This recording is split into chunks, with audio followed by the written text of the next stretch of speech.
Ladies and gentlemen, welcome back to another video with Swagglehas. I bet you guys didn't think I had legs. I bet you guys thought this whole time I didn't have legs. Well, guess what? Fooled you. Sorry to disappoint. I got two of them. But let's get into this video here today, because in this video, we got to talk about how you can always buy it back. Because I got myself a little comic book haul video today. It's been a little while since I've done my last kind of comic book haul video. Always love to do these ones. We're going to talk about some of the books I picked up, and I thought that this one was really interesting because of the fact that everything in this haul, with the exception of one book, are all books that I've owned before.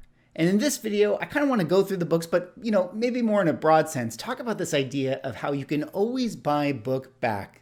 You can always buy books back that you end up selling. They will always come back to you. And you may want to do that in this current market.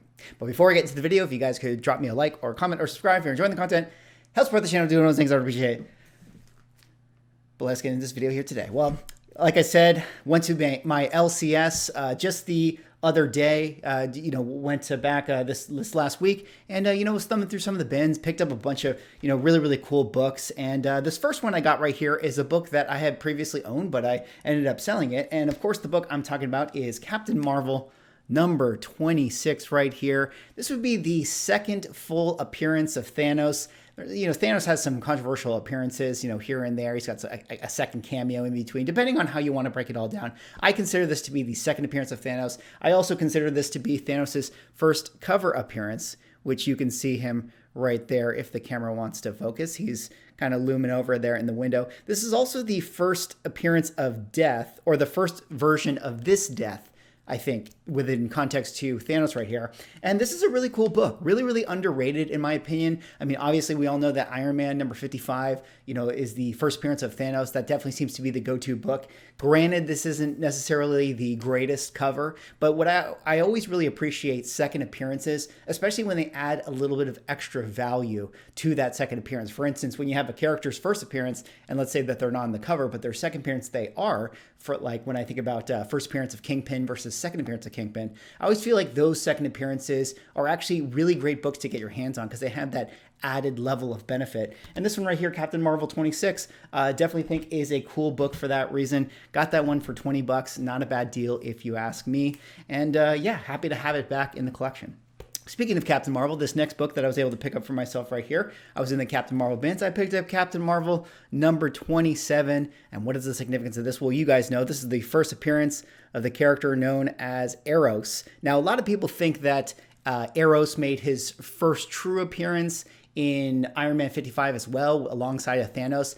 I've gone through the pages. I don't know about you guys, but I feel like if anything, it's a cameo at best. I think that this is really the go-to book that you want for Eros. Now, there was the Avengers book that a lot of people liked, where it's, when Eros becomes Star Fox. And certainly Star Fox is the iconic name that he kind of takes up. But for me, if you're somebody out there who is a Harry Styles fan and you feel like, this character has a bright future in front of him, I think Captain Marvel 27 is definitely the book to go for. Definitely a really cool, Jim Starlin era.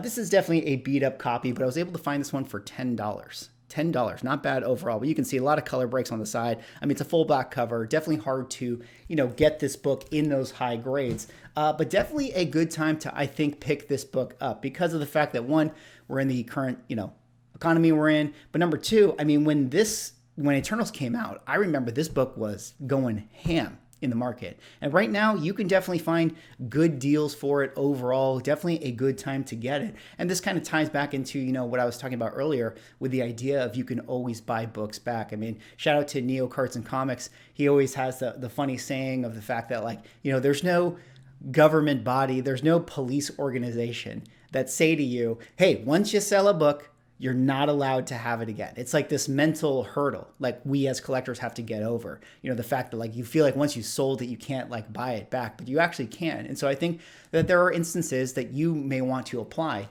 in your collecting, where if a book gets hot and the prices are really good, you may want to sell it, and then maybe you can buy it back. I mean, there are some books that are going to be hard to buy back, but a book like this, you can always find it out there in the wild, if you're lucky, if you find it. All right, next book I got right here is this one right here, Tales to Astonish number 91, second appearance of Abomination, first cover appearance of Abomination. Speaking of second appearances that give you value or added value, I think this is a good example of one where, we all know Abomination's first appearance is in TTA 90. He's not on the cover of that one, but he is on the cover of this one, which makes this book very, very cool in my opinion.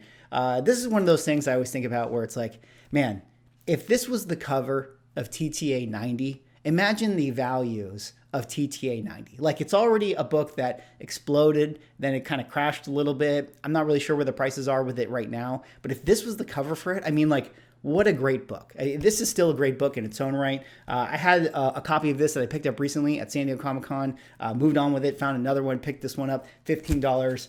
Great deal if you ask me. And this is one that I might want to hold. I really, really like this cover. Abomination feels like he's going to continue to have a role in the MCU in some kind of way. I mean, if you're caught up on She-Hulk, it definitely seemed like they were alluding to the fact that we're going to see him once again. All right, this next book I got right here is a book that I had some time back, and I was specking on it, and it actually got pretty hot recently. But this one right here is Submariner number 9, first appearance of the Serpent Crown. Now, if you guys kind of know some of the mythos of like the Chthon and Demigorge, the God Eater, or Demiurge and Demigorge, all of that history of Earth stuff, there's like Set, there's Gaia, there's Chthon. These are like the elder gods of the Earth mythos, and the Serpent Crown has its connections to Set and this whole Atlantean Submariner universe. And in Black Panther 2, the Wakanda trailer, we got some inference that there is like some connection of Submariner wearing a snake crown or whatever the case may be.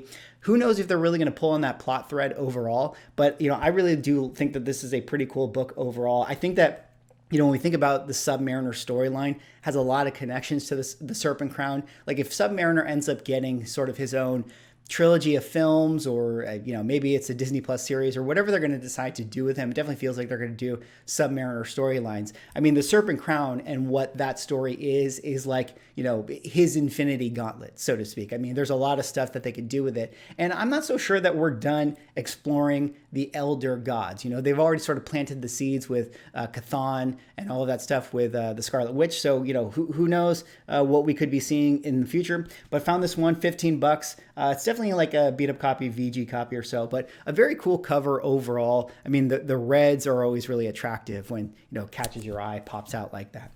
All right, next book I got right here is an interesting spec book that, definitely I think has fallen out of favor quite a bit. But this is Galactus, the Origin number 1. This would be the kind of origin of Galactus. I mean, I guess you could say that this is his first solo title book or first solo title series.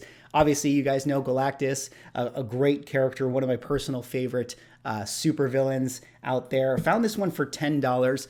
Not too bad. I mean, this is kind of one of those books that sells around that $15 to $20 price point, I think, on eBay right now. So, $10 I felt like was cheaper than eBay, so I was definitely going to swoop it up. But this is an interesting book. I mean, it's definitely one of those books that is going to have a very volatile, kind of ups and downs in the market. And this is one of those books that, when you think of the idea of like buying it back, this is going to be a book that you're going to be able to buy back all of the time for yourself. I mean, certainly when and if we get Galactus, which I'm sure we will at some point in the future, very, very soon, I'm sure that this will be a book that, gets hot in the market, probably sells at that $50, $60, $70 range whenever we get that. But, for right now, it seems like a great book to get your hands on.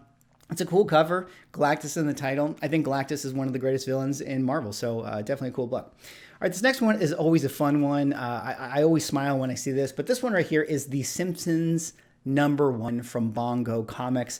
And what is the significance of this? Well, you guys know this is the first appearance, not the first appearance, this is the first issue of the Simpsons ongoing title run. It is the cover swipe of Fantastic Four number 1, and just kind of a fun book to have. I mean, the Simpsons, the spec market is changing, right? We all know that, right? What's going on now in this current market, the spec market is always changing. But the Simpsons are an IP that I generally believe in. I like the fact that this book is a cover homage to FF1. That means that there's going to be a subset of collectors that are always going to want this book because they like to get, say, all those FF1 cover homages or whatever the case is. The cover swipes are always popular, as we all know from the variant craze. But the Simpsons number 1, I think, we're not done with this IP. I think that in our lifetime, we're going to see more Simpsons seasons. We're probably going to see more Simpsons movies. I mean, The Simpsons right now is on Disney Plus, so it feels like they're an IP that is going to continue to persist. And, if the spec market kind of, FOMOs out on this type of stuff, I think that this is going to be a book alongside the one with Bart on the cover, which is the first, Simpsons issue. I think that those will always be kind of desired key Simpsons books. All right, this next one is a book that is really interesting. I had to check the prices recently for how much this has kind of fallen off. But this one is Marvel Premiere number 55, first solo Wonder Man in the title, first solo story for Wonder Man. A very, very cool book. Obviously, we know Wonder Man is coming to the MCU.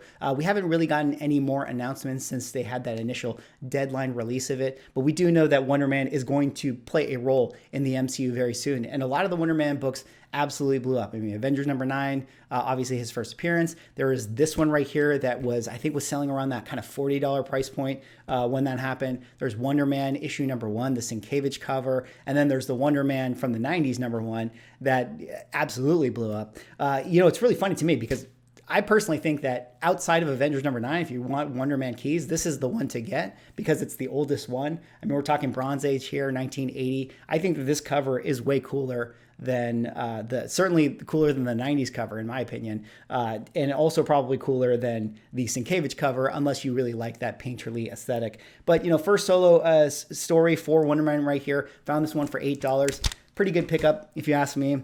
I think that, when we start to see more images of Wonder Man, those books will definitely pick up once again.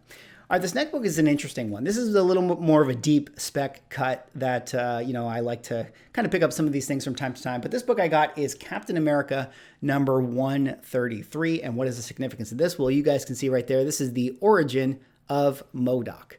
The origin of MODOK right there. We all know that MODOK is coming to Ant-Man number 3. He's going to be in Quantumania. So there's already been, an acknowledgement that he is going to be in the trailer. And Tales of Suspense number 94, First Appearance of MODOK. Definitely a book that has kind of peaked up in the market. I don't think that book has hit peak FOMO yet. And of course, in this current climate we're in, it'll be interesting to see where that book can actually go. But when I think about books like this, Captain America 133, one, I like it because it's a Silver Age book, a 15 center. Two, it is the origin. I think books like this are the ones that the market tends to FOMO on in this current climate where, the impulse buy of a Tales of Suspense number 94, if you're thinking you're going to spend $300, that price point is where collectors start to get a little uneasy. But about a book like this, all of a sudden, goes from being a $10 book to a $25 book. Well, this is the type of price point that people can impulse buy this if they get, FOMO out there. And so that's why I kind of like to pick up these books for spec. Also, it's a cool Silver Age cover, early Captain America. I love these books no matter what. So even if it doesn't go to the moon, it's totally fine. All right. And the last book I got right here is one that I actually haven't had in my collection. This is one that I haven't bought back. It's actually me buying it for the first time. But this one right here is a cool one. This is Uncanny X-Men number 133. And what is the significance of this? Well, of course, you guys know this is the first solo story for the character of Wolverine, the great kind of classic Wolverine cover right there. And this is definitely a book that I think a lot of collectors like to, get this one. I'm not sure if this one got FOMO'd on in the same way when we got the return of Hugh Jackman or the announcement of Hugh Jackman, but definitely a book that I think a lot of, X-Men fans really like to have. Looks great in a slab, a great Wolverine cover, probably one of the best you can get as far as like an early Wolverine appearance, outside of 181, of course. But I found this one for $30, which was a great deal. It was in the half price bin. Definitely worth picking up. Probably a mid-grade copy. I'd say like it's a fine or so.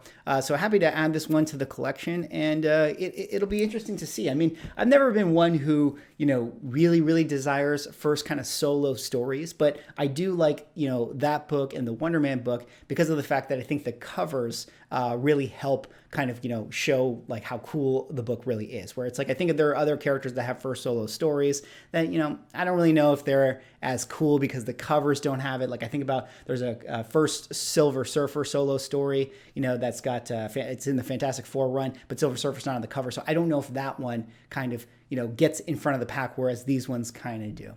Well, that's all for this video. That was kind of my mini comic book haul. I just kind of want to talk about the idea, you can always buy books back. That's really something that I think, the longer you do this, the more you do it, you start to see the same books kind of go through you again and again. And if you have opportunities to kind of cash in on some stuff, or not even cash in, but if you want to move certain books in your collection because you see opportunities elsewhere, this might be a really good time to do that. Like I always say here on the channel, you want to kind of Marie Kondo your stuff. You always want to evaluate your collection. What books bring you joy? What books don't bring you joy? And if you have the ability to move some books that don't bring you that joy and capitalize on some of the correction of prices on another key or another book that you actually want right now, and maybe you have that feeling where you're like, oh man, but I don't want to really let go of this book.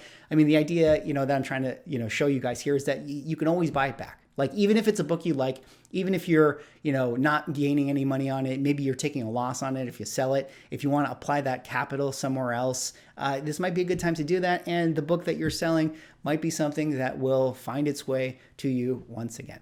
Anyways, that's all for this video. Drop me a like, comment, subscribe if you're enjoying the content, and I will see you in the next one.